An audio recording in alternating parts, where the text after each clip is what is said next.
नमस्कार दोस्तों, आप देख रहे हैं न्यूज नशा और मैं हूं आपके साथ अनुजैन रोहतगी। मेरे प्रोग्राम में face to face health tips. Lockdown में सबसे ज्यादा परेशानी की वजह बन रही है हमारा तनाव, स्ट्रेस, एंजाइटी। घर के अंदर है, कुछ करने को नहीं है, आगे का पता नहीं है क्या होगा। तमाम तरह की जो प्रॉब्लम्स है, तमाम जो एक्सपर्ट्स हैं उनके पास आ रही हैं, लोगों की इस तरह की समस्या और हर एज ग्रुप की समस्याएं आ रही हैं इसमें। चाहे वो स्टूडेंट्स हो, चाहे वो बड़े लोग हो, चाहे वो बच्चे हो, तमाम तरह की जो प्रॉब्लम्स हैं वो सामने आ रही हैं। और इन्हीं सब प्रॉब्लम्स पर चर्चा करने के लिए कि क्या करें, किस तरह से ऐसे अपनी दिनचर्या बनाएं, क्योंकि लॉकडाउन का जो पीरियड है, जो सुनने में आ रहा है कि लंबा चलेगा, किस तरह से अपनी दिनचर्या बनाएं कि हमारा जो दिन है वो स्मूथली बिल्कुल बीत जाए, स्ट्रेस ना आए, उसमें एंजाइटी ना हो।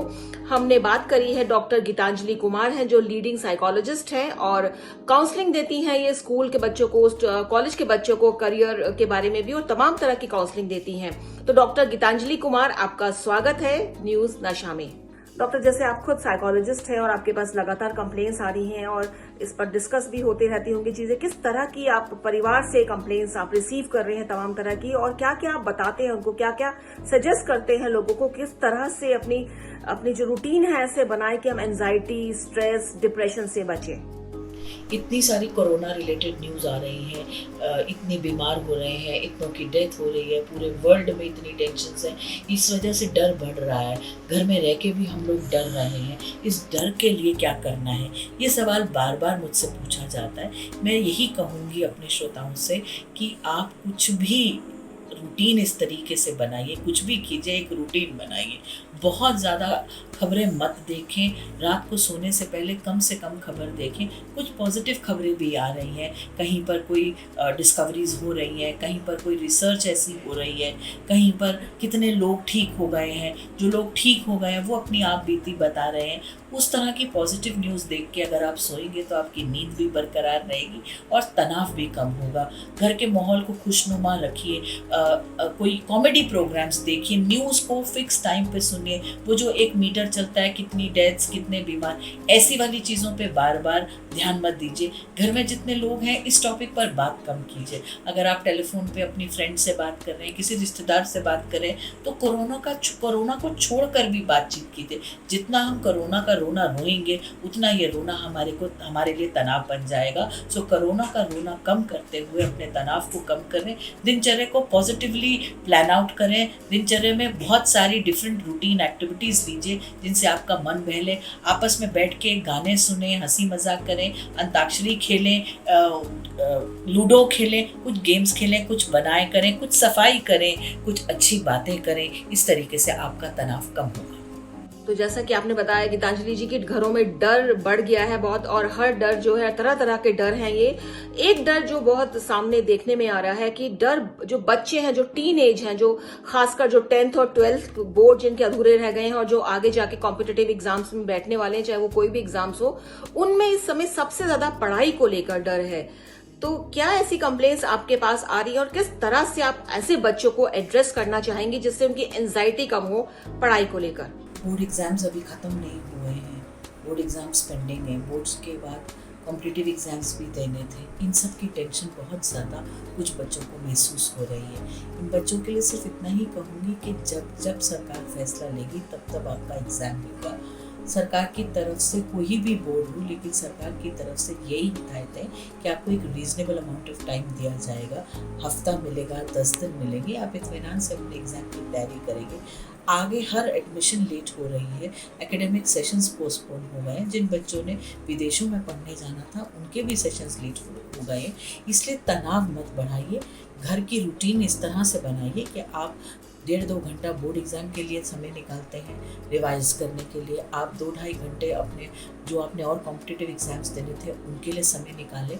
इसके बाद का दिन बाकी सब दिनचर्या रूटीन का कीजिए।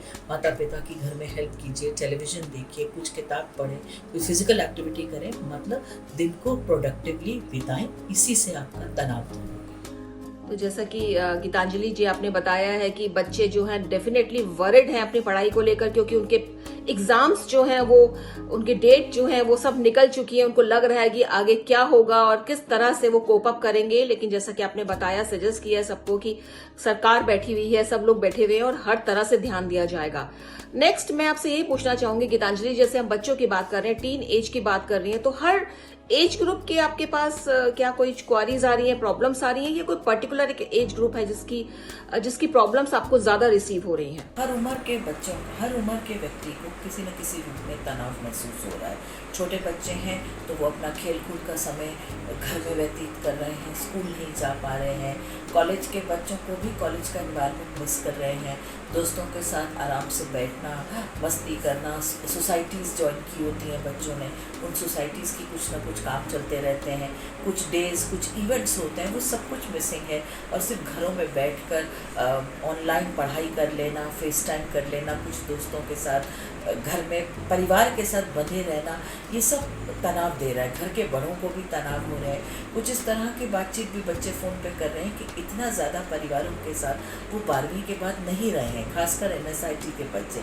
अब घरों में मम्मी पापा, भाई बहन, दादा दादी सब हैं, लेकिन सबके साथ मिलजुल के रहना भी नहीं आ रहा, तो कहीं ना कहीं टेंशन बढ़ रहा है। टेलीविज़न 2 हैं और लोग 8 हैं। अब 8 लोगों के बीच में 2 टेलीविज़न कैसे बटेगा? कई घरों में कमरों की तंगी है, बच्चों को हॉस्टल में अपना अपना कमरा, अपना बेड, अपना स्टडी टेबल, अपना लैपटॉप, वो जो अपना अपना वाली फीलिंग है घरों में, वो हमारे में बदल गया है। लेकिन अपनों से हमारे तक का फासला वो बच्चे नहीं तय कर पा रहे, तो उससे भी तनाव बढ़ रहा है। माता पिता की मदद करना है, घर के कामों में हाथ बटाना है, वो घर के फ्रेम के साथ पूरी तरह जुड़ नहीं पा रहे। उनकी बायोलॉजिकल क्लॉक्स उनके हिसाब से चलती हैं, जो घर के समय के साथ क्लैश करती हैं।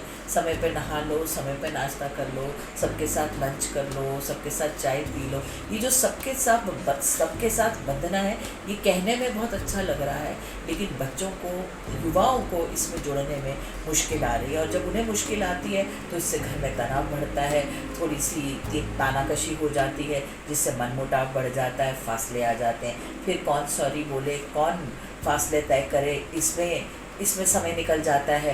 तो थोड़ा सा खींचातानी जो है वो बढ़ रहा है। लॉकडाउन के कुछ ये नेगेटिव इम्पैक्ट्स भी आ रहे हैं। तो जैसा कि आप बता रही हैं गीतांजलि की, हर एज ग्रुप है और डेफिनेटली हर ग्रुप की अपनी अपनी समस्याएं हैं। जो रूटीन जो है हर ग्रुप का अलग अलग है, वो अपने रूटीन मिस कर रहे हैं और इसके कारण उनमें चिड़चिड़ाहट बढ़ रही है, तनाव बढ़ रहा है, डिप्रेशन भी बढ़ रहा है, तमाम तरह की प्रॉब्लम्स आ रही हैं हर एज ग्रुप की, और आपने उसका निदान भी बहुत अच्छा बताया है। एक बात मैं आपसे करना चाहूंगी गीतांजलि जी, अक्सर शिकायत रहती है खासकर आजकल की भाग दौड़ भरी जिंदगी में कि हमको टाइम नहीं मिलता है एक दूसरे के लिए। तो इस समय जो है फैमिली बॉन्डिंग बनाने का, जो हम आपस में एक दूसरे के साथ इतने समय 24 घंटे साथ रह रहे हैं, कहीं आना नहीं है, कहीं जाना नहीं है, आपस में ही बोलना है, आपस में सब मिल बैठ के खाना है, उठना बैठना है, तो किस तरह से हम अपनी फैमिली बॉन्डिंग को और ज्यादा मजबूत बनाएं इस समय में डिप्रेस ना होने की बजाय, तनाव ना आने की बजाय इस पर ध्यान दें कि अपनी फैमिली जो बॉन्डिंग है, एक दूसरे के लिए रिश्ते हैं जो, उनको कैसे हम मजबूत बनाएं। परिवारों में बॉन्डिंग बढ़ाना कुछ मुश्किल काम नहीं है, लेकिन बहुत अनिवार्य काम है, क्योंकि हम सब घरों में साथ रह रहे हैं। तकरीबन 40 दिन होने वाले हैं, हमें साथ 24 घंटे का साथ है, 40 दिनों का साथ है। इस 40 दिनों में फासले कम हुए हैं या फासले बढ़ गए हैं, ये सवाल बरकरार रहता है। सभी परिवारों का चलन अलग सा रहता है, लेकिन इस टाइम पे ज़रूरत है कि हम अपने धैर्य न खोएं, तनावों से अपने आप को मुक्त रखें, एक दूसरे की नीड्स को समझ पाएं, एक दूसरे के साथ मिलकर समय बिता पाएं। सबको क्या अच्छा लगता है, सबके साथ सबकी हंसी, सबके साथ सबका समय बीतेगा। कुछ मिलजुल के, कुछ घर में हम ऐसा समय तय करें जिसमें हम मिलके प्रेयर कर लेंगे, आज शाम की आरती कर लेंगे, दिया जला लेंगे, हम एक वक्त का खाना सारे परिवारजन मिलके खा लेंगे। कुछ खेल तमाशा हम इकट्ठा कर सकते हैं, चाहे हम लूडो खेल सकते हैं, चाहे हम पुरानी एल्बम, शादियों की, बच्चों के पैदा होने वाली एल्बम्स, बच्चों के पहले बर्थडे वाली एल्बम सब मिलके देख सकते हैं, पुरानी यादें तय कर सकते हैं। दादी घर में है या दादा घर में है, उनसे उनके बचपन के जिक्र सुने जा सकते हैं, उनसे मम्मी अपने माता पिता के बारे में, उनके युवा टाइम के बारे में कुछ बातचीत की जा सकती है। मतलब बॉन्डिंग बढ़ाने के कई तरीके बन पाएंगे। मगर ये तरीके अपनाने से पहले ज़रूरी है कि हमारे मन में ये चाहत हो, हम ये करना चाहें, हम मिलके बैठना चाहें। वो संस्कार चैनल देख रहे हैं, आप न्यूज़ देखना चाह रहे हैं या आप नेटफ्लिक्स में सीरीज देखना चाह रहे हैं, लेकिन कुछ चुनिंदा प्रोग्राम्स अगर हम चयन कर लें कि ये सब हम मिलके देख सकते हैं, चाहे वो कोई मूवी हो सकती है, चाहे वो एक स्टैंड अप कॉमेडियन का कोई शो हो सकता है, कुछ भी प्रोग्राम जिसमें परिवार मिलके बैठ के देखेगा, हंसी मजाक करेगा, कुछ डिस्कशन करेगा। हाँ, परिवार में सब लोग ये जो कोरोना वायरस से जुड़ी हुई खबरें हैं, इनको अगर हम ज़्यादा ना सुने, इनको भी डिस्कशन इस तरीके से करें कि जो बड़े हैं, घर के बड़े बूढ़े हैं, उनका तनाव, उनका डर नहीं बढ़ना चाहिए। ज़रूरत है कि हाथ से हाथ जुड़े, दिल से दिल मिले और हम बातचीत करते हुए इस कष्ट भरे समय को बिता सकें। धन्यवाद।